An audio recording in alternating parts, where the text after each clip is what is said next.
I became addicted to the whole idea of traveling to exotic places at quite a young age. I read books, listened to stories, and was lucky enough growing up to get to do a little bit of traveling. When I finished college and was hired at Marshall Middle School, there was the chance to share that enthusiasm with students through books and with my wonderful cohort, Dick Strader, through stories from all around the world, like the Anansi and the dragon stories he mentioned. I continued to travel whenever I had the chance, and after a summer where we had done an archaeology dig in Scotland on ancient standing stones, I came back all fired up about teaching research skills with an archaeology basis, and Lorna, my principal, helped me actually build a cardboard standing stone that we used for quite a few years after that. So when a dear friend, Abby Albrecht, came to me and suggested that we perhaps take students overseas, I could not resist the idea. We pulled together a group who were interested, and we began training. We worked with the kids on how to be a good traveler, don't be an ugly American, here's how we manage money, here's how we take responsibility for learning about culture and taking care of our passports and plane tickets and all those lovely things. The trip to Greece was fabulous. I mean, aside from some lost luggage and seasickness, it really, really went well. And the next summer, we chose another location and took another group. And the summer after that, we had another wonderful experience. And at that point, I thought it was finally time to take a huge risk. I talked my husband, who is not always a real enthusiastic traveler, into joining us. And after talking about how smooth and wonderful these trips had been, he somewhat reluctantly, but he did agree. We landed in Ireland with our group, and we divvied up the kids, and the boys that were assigned to me seemed to be quite nice. Of course, everybody the first few days is jet-lagged. We all duly kissed the Blarney Stone, and we went around the Ring of Kerry, and the night before we were to take the ferry across the Irish Sea, we gathered the kids together and gave them their directions for the next day. Make sure you pack tonight. We're going to have an early morning. Some of you have chosen to take care of your own passports. That's fine, but keep it in a secure place because you're going to need it to get off the ferry. Those of you who chose to have us take care of your passports, come and see us once we get on the boat and we'll hand them all out. It was our first non-jet-lagged early night, and I went back to our room to connect with my husband, who was happily reading in peace and quiet. And he kind of gave me that look, that special gleam you sometimes get from your spouse.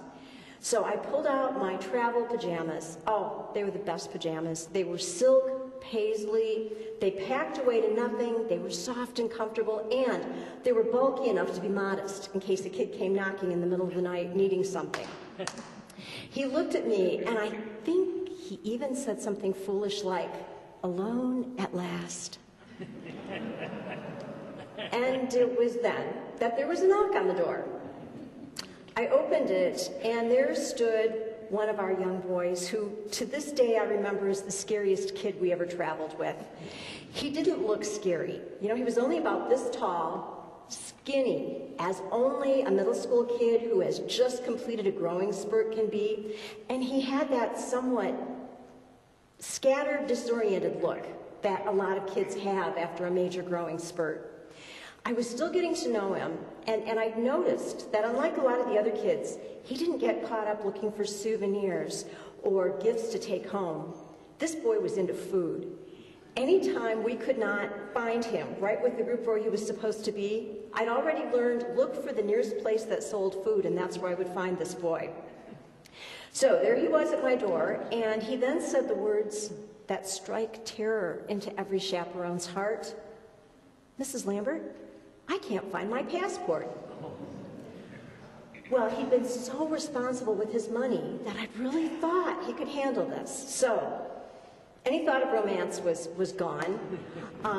We marched together through the halls of the hotel. It was one of those old Dublin hotels with the winding corridors. I did not even stop to put on shoes. So barefoot in my paisley silk pajamas, we marched down to the boys' room. We headed in, and the high school student from another group who was sharing space with our boys took one look at me, pulled the covers up to his neck, and kind of whimpered. I'm still not sure if it was the sight of a pajama-clad woman in his room or if it was the look on my face, and it could have been either or both. But at any rate, we dove into the day bag of my nice young man. No passport.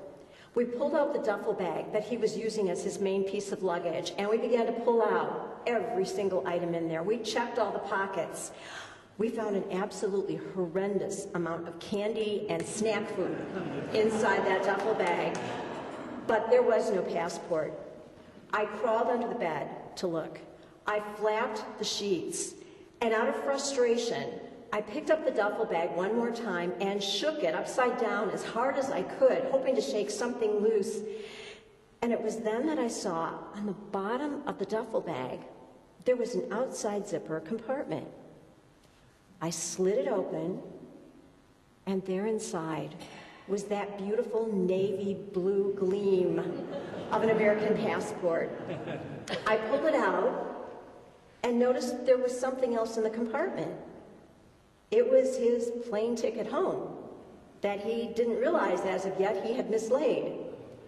So I looked at him and said, I take it you want me to now take charge of this passport and plane ticket? And he gave me that somewhat distracted look and said, no, I think I've got it.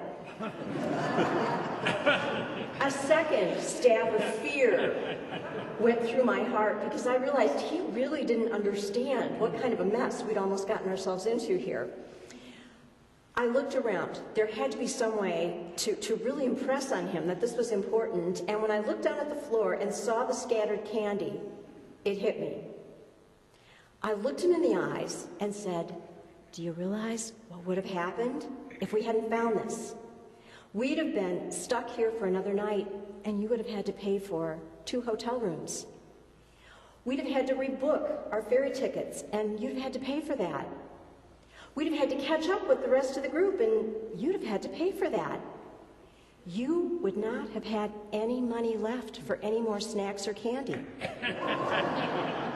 Suddenly, that look of fear came across his face.